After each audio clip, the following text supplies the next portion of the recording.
LPU ప్లేస్మెంట్ల రికార్డులు సృష్టిస్తోంది. Final year student 2.5 కోట్ల ప్యాకేజ్ పొందుతున్నారు. 1700 మందికి పైగా ఎల్పియు స్టూడెంట్స్ 10 లక్షల నుంచి 2.5 కోట్ల ప్యాకేజెస్ పొందారు. విద్యా విప్లవం ప్రారంభమైంది లవ్లీ ప్రొఫెషనల్ యూనివర్సిటీలో. సుభద్రాదేవి గర్భంతో ఉన్న సమయంలో ఒకసారి అర్జునుడు ఆమెకు యుద్ధరంగంలో పద్మవ్యూహానికి సంబంధించిన జ్ఞానాన్ని బోధిస్తున్నాడట. ఆమె నిద్రలోకి జారుకోవడాన్ని గమనించకుండా అర్జునుడు చెప్పటం కొనసాగిస్తుండగా గర్భస్థ శిశువైన అభిమన్యుడు ఊకొడుతూ వింటున్నాడట.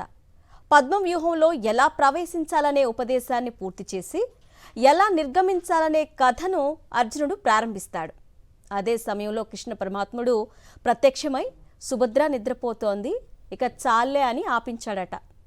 ఆ రకంగా అభిమన్యుడు పద్మవ్యూహ ప్రవేశాన్ని గర్భస్థ శిశువుగా ఉన్నప్పుడే క్షుణ్ణంగా నేర్చుకోగలిగాడు. భారత రామాయణాది ఇతిహాసాలు పురాణాలు మన సంస్కృతిలో భాగం కనుక వాటికి సంబంధించిన కథలన్నీ నమ్మాలనే కట్టుబాటు ఉంది కనుక ఈ కథను మనం నమ్ముతాం. ఈ కాలంలో కూడా అంతకు మించిన వండర్ టెలిపతి ఉన్నదనే సంగతి నిన్ననే తెలిసింది. ఏపీ పోలీస్ హ్యాకథాన్ 25 అనే పేరుతో నిన్న గుంటూరులో ఓ టెక్నాలజీ సదస్సు జరిగింది. సందర్భం ఏదైనా సరే టెక్నాలజీకి ఆది మధ్యాంతాలు తానేనని చెప్పుకోవడం చంద్రబాబు ఆనవాయితీ. అదే ఒరవడిని ఇక్కడ కూడా కొనసాగించారు. దేశంలో ఆటోలు మోటార్ బైక్ల ఓబరైజేషన్ కోసం రూపొందించిన ర్యాపిడో వృత్తాంతాన్ని ఆయన సభికులకు వివరించారు. ఈ యాప్ను రూపొందించిన వ్యక్తి తండ్రి గతంలో తెలుగుదేశం పార్టీ కార్యకర్తగా ఉండేవారట. అందువల్ల బాబు దగ్గరికి వస్తూ పోతూ ఆయన చెప్పే సంగతులన్నీ వినేవారట. అలా విన్న ఫలితమే ఆయన కుమారుడు ర్యాపిడో యాప్ను డెవలప్ చేయడానికి కారణమైందట. చంద్రబాబు చేసిన జ్ఞానబోధ తండ్రి తల్లో నుంచి తరంగయానం చేసి కుమారుడి మీదను తేజమయం చేసిందన్నమాట. ఇటువంటి విడ్డూరాలను శషబిషలేమీ లేకుండా చెప్పుకోవడం చంద్రబాబుకు పరిపాటే. భారతదేశానికి ఐటీని పరిచయం చేసింది, సెల్ ఫోన్ తీసుకొచ్చింది తానేనని చెప్పుకోవడం చాలా మందికి గుర్తుండే ఉంటుంది. ఎవరూ మర్చిపోకుండా ఉండడానికి ఆయన మళ్లీ మళ్లీ గుర్తు చేస్తూనే ఉంటారు. కలాంను రాష్ట్రపతి చేసింది, వాజ్పేయికి జ్ఞానోదయం కలిగించి స్వర్ణ చతుర్భుజ పథకానికి శ్రీకారం చుట్టింది తానేనని కూడా ఆయన చెప్పుకున్నారు. సత్యానాదెళ్ల పివి సింధు విజయాల వెనుక తన పాత్ర, కోవిడ్కు వ్యాక్సిన్ కనిపెట్టడం వెనుక తన దూరదృష్టి వైగారాల గురించి పలు సందర్భాల్లో ఆయన నొక్కి వక్కాణించారు. ఇటువంటి వాగాడంబరాన్ని చూసి చాలా మంది చాలా రకాల అనుమానాలు వ్యక్తం చేస్తూ ఉంటారు. ఎటువంటి అనుమానము అవసరం లేదు. ఆయన పూర్తి స్వస్థతతోనే ఇలా మాట్లాడుతూ ఉంటారు. ఉద్దేశపూర్వకంగానే ఆయన ఈ హాస్యరసాన్ని పండిస్తూ ఉంటారు. ఒక అబద్ధాన్ని 100 సార్లు చెబితే నిజమైపోతుందనే గోబెల్స్ సూత్రాన్ని ఆయన తన పొలిటికల్ ఫిలాసఫీకి పునాదిగా భావిస్తారు. తాను 100 సార్లు చెబితే 1000 సార్లు రీసౌండ్ ఇచ్చేందుకు ఎల్లో మీడియా ఉండనే ఉన్నది. ఈ సూత్రాన్ని ప్రత్యర్థులను అప్రతిష్ట పాలు చేయడానికి, తనను ప్రమోట్ చేసుకోవడానికి రెండు వైపులా పదునున్న కత్తిలా ఆయన వాడుతూ ఉంటారు. ఇప్పుడు ఈ కత్తిని దూయడం బాగా ఎక్కువైంది. తనకిప్పుడు రాజకీయ ప్రత్యర్థిగా ఉన్న జగన్మోహన్ రెడ్డికి లభిస్తున్న అఖండ ప్రజాదరణ ఆయనకు కలవరం కలిగిస్తున్నది. ఇంచుమించు తన రాజకీయ అనుభవంతో సమానమైన వయసున్న జగన్ మాస్ ఇమేజ్ ఎన్ని జన్మలెత్తితే తనకు లభించదు. అందుకే ఆయనపై దాడి, ఆయన వ్యక్తిత్వంపై కనీ విని ఎరుగని దాడి. కోడికత్తి, తల్లి చెల్లి, బాబాయ్ గొడ్డలి అనే పసలేని పదబంధాలతో అరిగిపోయిన రికార్డులనే ఆశ్రయిస్తూ చేస్తున్న అనైతిక దాడి. మద్య నియంత్రణ కోసం జగన్ ప్రభుత్వం అమల్లోకి తెచ్చిన ఒక మంచి పాలసీకి సైతం అవినీతి మరక అంటించేందుకు ఆపసోపాలు పడుతూ చేస్తున్న అసహ్యకరమైన దాడి. ఏడాది గడిచిపోయింది. జగన్ వ్యక్తిత్వ హననం కోసం ఎక్కుపెట్టిన దాడులు, ఆయన పార్టీ శ్రేణులను చెల్లా చెదురు చేయడానికి పెడుతున్న కేసులు, చేస్తున్న అరెస్టులు ఫలితమిస్తున్న సూచనలేమీ కనిపించడం లేదు. పైపెచ్చు ఎదురు దాడి మొదలైంది. ప్రభుత్వంపై ప్రజా వ్యతిరేక గళం వీధి వీధినా ప్రతిధ్వనిస్తోంది. ఇక వ్యక్తిత్వ హనన కార్యక్రమం ఒక్కటే సరిపోదని ఇంకేదో పెద్ద దాడే జరపాలని భావిస్తున్నట్లు పలువురు అనుమానిస్తున్నారు. జగన్పై ఏదో దారుణమైన కుట్ర జరుగుతున్నదని రాష్ట్ర ప్రజలు బహిరంగంగానే శంకిస్తున్నారు.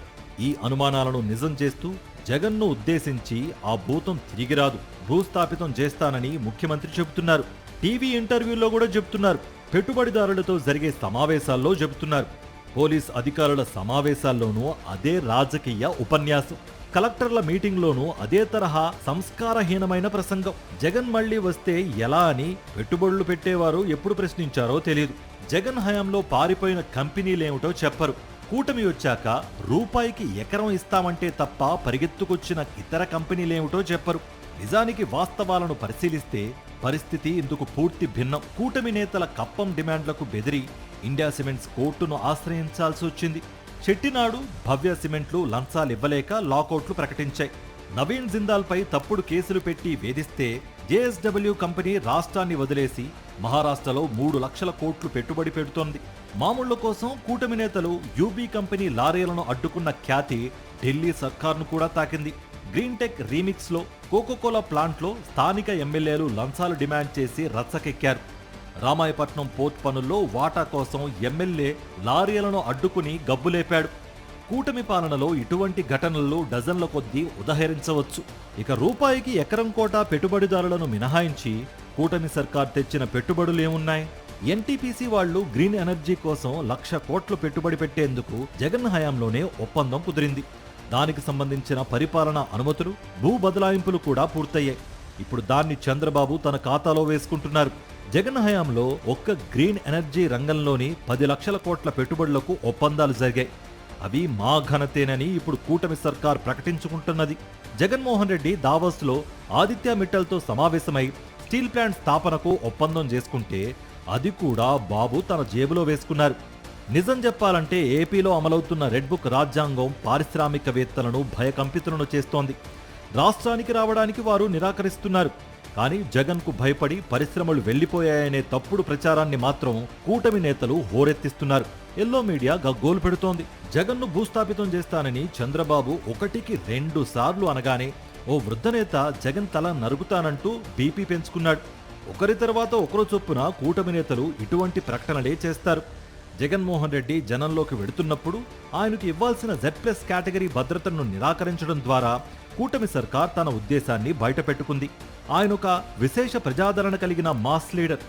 ఆయన బయటకు వెళ్లినప్పుడు ప్రజలు ఏ స్థాయిలో ఆయన వెంట నడుస్తారన్నది అనేక మార్లు రుజువైంది. పోలీసులకు ప్రత్యేకంగా చెప్పవలసిన పని లేదు.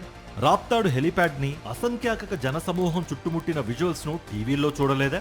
ఆయన రోడ్డు ప్రయాణాల్లో వాహనాన్ని చుట్టుముట్టి కారు బానెట్ పైకి కూడా ఎగబాకటం కనిపించలేదా?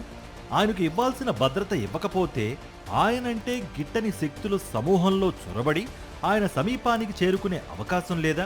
అటువంటిదేదో జరగాలనే ఉద్దేశం లేకపోతే ఆయన భద్రతను ఎట్లా ఉపేక్షిస్తారు? ఇది కేవలం నిర్లక్ష్యం కాదు, కుట్రపూరిత నిర్లక్ష్యం. ఈ వ్యవహారంపై పోలీసులు చెబుతున్న కహాని చిత్రంగా ఉంది. మేము 100 మందికి మాత్రమే అనుమతిచ్చాం, కానీ వాళ్లు వేలాది మంది వెళ్లారని పోలీసుల అభియోగం. ప్రజలు వేలాదిగా తరలి రావాలని జగన్మోహన్ రెడ్డి గాని ఆయన పార్టీ వాళ్లు గాని దండోరా వేయలేదే. వార్త తెలిసిన ప్రజలు స్వచ్ఛందంగా తరలి వచ్చారు. వాళ్లను అడ్డుకోవడానికి రెంటపాళ్ల చుట్టూ 20 చెక్పోస్టులు పెట్టి పోలీసులను మోహరించారు కదా, నియంత్రించగలిగారా? రోడ్డు మీద అడ్డుకుంటే చేలల్లో నుంచి, చేలకల్లో నుంచి, వంకల్లో నుంచి, డొంకల్లో నుంచి తండోపతండాలుగా జనం చేరుకోలేదా? చెక్పోస్టుల్లో మోహరించిన పోలీస్ సైన్యాన్ని జగన్ భద్రత కోసం కేటాయిస్తే ఈ అవాంఛనీయ సంఘటనలేమీ జరగవు కదా. అవాంఛనీయ ఘటనలు జరగాలన్నదే ప్రభుత్వ ఉద్దేశమైనప్పుడు, అందుకోసమే కుట్ర చేస్తున్నప్పుడు ఈ విధంగా ఆలోచించడం కూడా కుదరని పని. ఈ క్రమంలో ఓ వైసీపీ అభిమాని దురదృష్టకర మరణాన్ని కూడా కుట్రపూరిత కథకు ఉపయోగించుకోవడం రోత పుట్టించే చర్య. మరో కారు కింద పడి గాయాలైన సింగయ్య మృతి చెందాడని ప్రకటించిన ఎస్పీ 3 రోజుల తర్వాత ప్రభుత్వ పెద్దల ఒత్తిడితో ప్లేటు మార్చిన వైనాన్ని రాష్ట్ర ప్రజలు గమనించారు. ఒక ఫేక్ వీడియోను సృష్టించి జగన్ ప్రయాణించే కారు కిందనే పడి సింగయ్య మరణించాడనే కథను ప్రచారం చేశారు. 3-4 రోజుల పాటు ఎల్లో మీడియా దీనిపై వీరంగం చేసింది.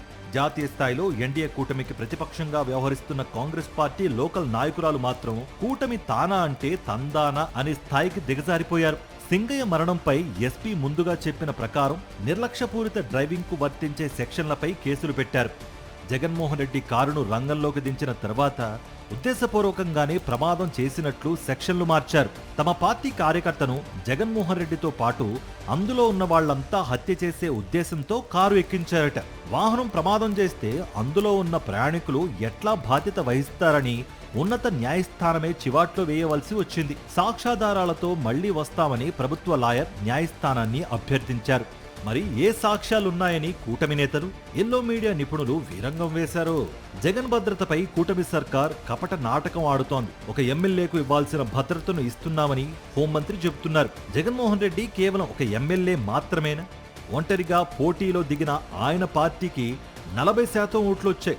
3 పార్టీల కూటమికి 55% ఓట్లు పడ్డాయి. అవన్నీ నిజంగానే పడ్డాయని వాదన కోసం ఒప్పుకుందాం. 2024 ఎన్నికలపై పరిశోధన చేసిన ఓట్ ఫర్ డెమోక్రసీ VFD అనే సంస్థ అనేక అనుమానాలు వ్యక్తం చేసిన సంగతిని వదిలేద్దాం. ఆంధ్రప్రదేశ్లో పోలింగ్ ముగిసి 8 గంటలకు తుది ప్రకటన చేసిన తర్వాత వారం రోజుల పిదప అనూహ్యంగా 12.5% ఓట్లు పెరిగిన మాయాజాలాన్ని కూడా వదిలేద్దాం. ఈవీఎంలలో ఎన్నికలు జరిగితే 100కి 100 పాళ్లు ట్యాంపరింగ్ జరిగే అవకాశం ఉన్నదని ఎలాన్ మస్క్ లాంటి వాళ్లు ఎంతో మంది చెబుతున్న విషయాన్ని పక్కన పెడదాం.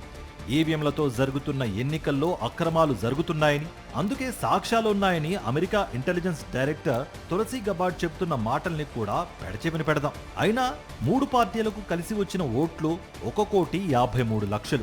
జగన్ ఒక్కడికే 1,33,00,000 ఓట్లు పడ్డాయి. తేడా 20 లక్షలు. వారం రోజుల తర్వాత అనూహ్యంగా పెరిగిన ఓట్లు 49 లక్షలని VFD ప్రకటించింది. అయినా జగన్ కేవలం ఒక ఎమ్మెల్యే మాత్రమేనా?